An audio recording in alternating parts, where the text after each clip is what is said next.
Well, hello. This is Dr. Phil Rosenkrantz. At the beginning of the semester, I gave a survey, and one of the questions was, what would you be interested in learning more about with regard to personal investing?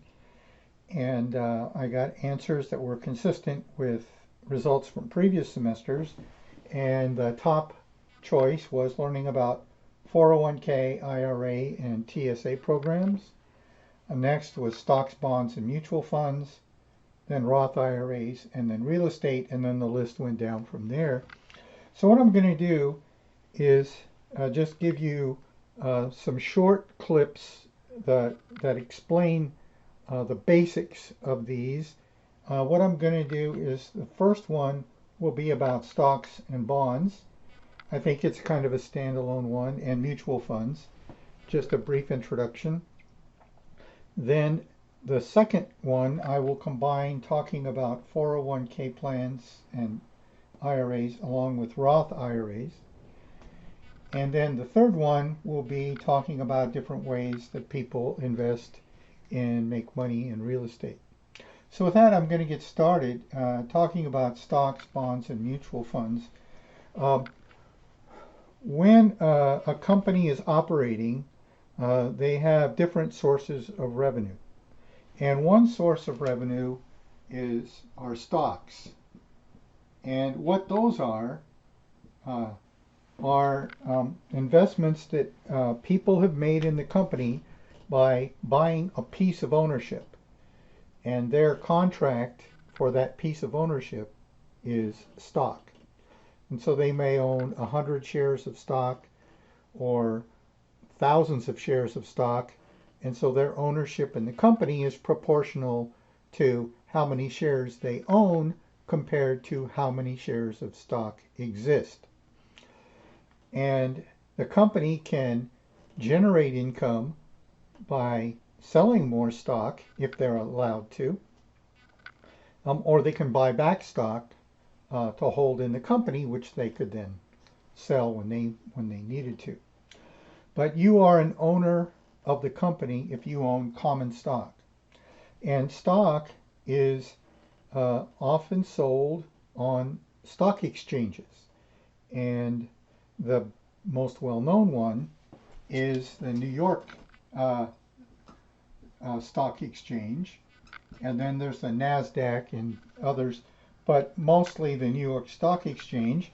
And that's where stocks are bought and sold. I mean, you can buy and sell between individuals, that's not a problem, but it's usually sold in blocks of 100 shares. So if you buy a share of stock, or more than that, then the value of it goes up with the value of the company.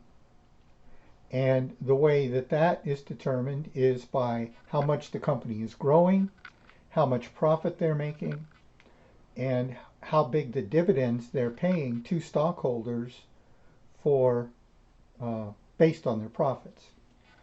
And so the stock market goes up and down based on the value of the company as it's perceived by the public. And so things can happen, but stocks will generally go up if the company is growing. And if you get lucky and you bought some stock when a company was young, you know, maybe you were in on the Microsoft at the beginning or some other company like that, you bought some stock and you held on to it, then you could really make a lot of money. But the typical case is people buy stock and then either they keep it or sell it depending on how much they're playing the stock market. But there's two different kinds of strategies people usually use when they're buying stock. One is they're speculating and they're hoping that the stock will go up real soon. They could sell it real fast and make a quick kill on the stock market. The other way people buy stock is as, say, retirement income. They buy a nice stock, it's got a good dividend, and then they live off the dividends. And so they're not speculating, they're trying to make a living off of it. So there's different kinds of stocks, different types of behaviors, different ways that people um, try to make money on it. There's day traders, people that buy and sell it every day. They sit down in the morning, invest during the day, sell at the end of the day, and they make a living off of it. Most day traders don't make a living off of it, but some of them do. But the point is that you are a part owner of the company and you live and die with the company. If the company goes out of business, you theoretically could have worthless stock and not get anything out of it. So stocks are in the New York Stock Exchange primarily. Now, what are bonds? And I'm going to get back to this, by the way. Bonds, on the other hand, represent loans to companies. You are loaning the company a chunk of money, usually something between, one bond is probably going to sell for between $800 to $1,000. And it's got they'll pay you back in 20 years, whatever the amount you paid. But along the way, they're going to be paying dividends or a coupon rate. And so you'll be making money on the bond every, say, 6 months. You can sell it along the way if you want. There's a bond market. And there are different kinds of bonds, but I'm not going to get into that. But just a typical bond, you buy it and then you sell it at a profit or a loss, but you make money on the schedule of dividend payments that's printed on the back. Now, the beauty of bonds is that you are loaning money to the company, so they need to be paying you back.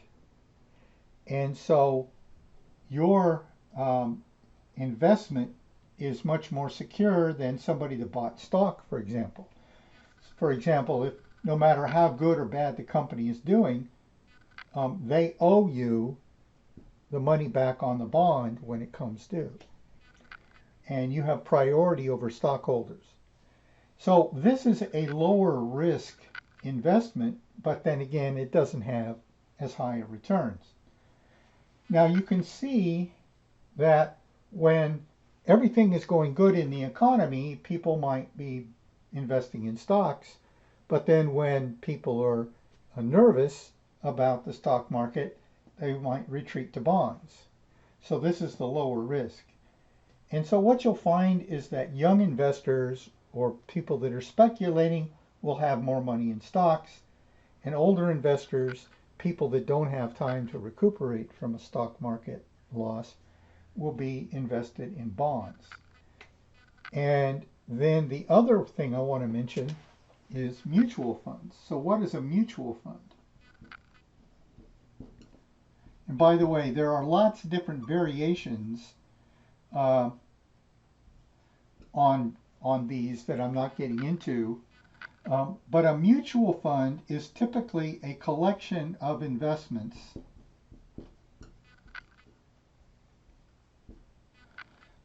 I'll say stock and bond investments.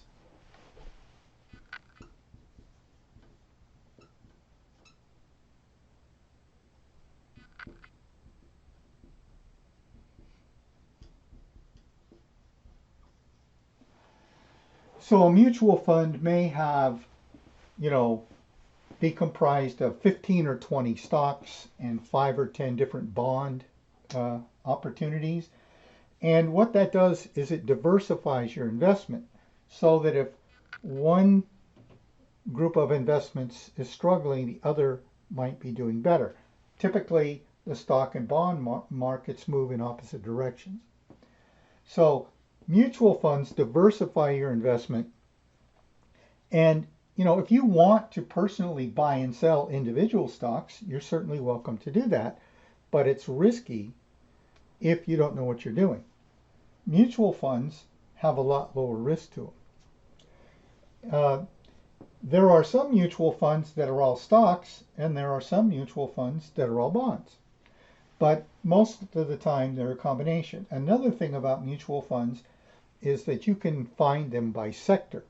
For example, you can have a mutual fund that consists of just energy stocks, or another one that just consists of um, manufacturing, or one might be foreign stocks. And so you can mix and match mutual funds to diversify if you want. So that's just kind of a rundown of what these are. Um, and I'm going to talk more about the stock market when I talk about the 401ks and IRAs. But let me just point out before I get there, there's something else that probably is worth mentioning now, and that is that these mutual funds, like I said, there's different kinds, but one kind of fund is called an indexed fund. So what's that? Well, there's a couple of ways that people judge how well the economy is going, how well the stock market is going. There's the Dow Jones Industrial Average, the Dow, and then there's also Standard & Poor's 500. And what these are, for example, the Dow Jones, a long time ago they picked up, I don't know the exact number, but they picked about 40 or 45 different companies that represented different sectors of the economy, and they added up their stock value, and they called that the Dow Jones Average. And so that total of those 40 something stocks are a yardstick, a measure of how well the whole economy is doing. And as the economy grows and as those companies grow, that number grows. And that's what you hear so much about on TV. We're up over, 30,000 on the Dow right now.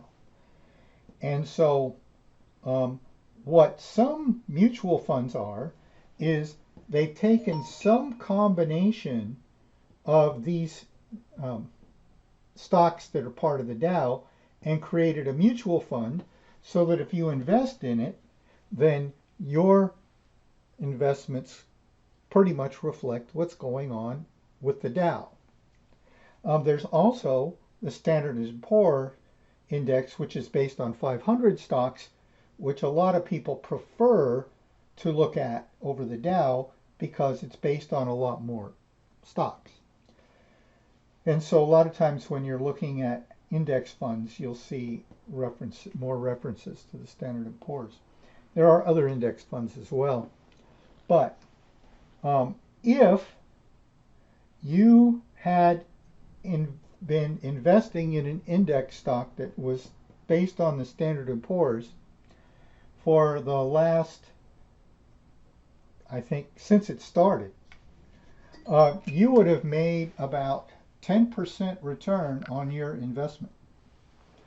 And that's with not doing any kind of personal investing or anything. It's just you put your money in and you left it alone, and over the years, the high years and the low years and everything, you would have netted about 10%. Now that 10% includes effective inflation, but still that's 10%. And so we'll keep that number in mind when we go to talk about the 401ks. So anyway, that's just a quick introduction to stocks and bonds. Let me add something. There are lots of different ways that people make money with stocks besides just buying and selling the stocks themselves. They have there's different variations of contracts and things, conditions that you can invest in, not just buying and selling stocks. So some people are doing that now. If you're interested in investing in anything, I would recommend um, getting some advice from a legal, no, let's say somebody who's certified as a financial planner or a company. Um, I'm not a certified financial planner, so don't take my advice. But I'm just trying to explain basically what these are. The um, there's just lots of different ways you can go. I would say though, if I was giving any advice as far as financial planners, is I would be nervous if the person I was using as a financial planner also sold insurance and sold specific investments, because the tendency is they're going to lean you toward those investments, and it may be in their best interest and not in your best interest. And the only reason I say that is because it's happened to me. So I'm trying to help you learn from my mistakes. So if you get a financial planner, you want one who is getting rewarded based on how well you do, not on which products of theirs that you buy. So anyway, I'm just going to leave it there, and I hope that helped a little bit. And next, I'm going to go talk about 401k and Roth IRA.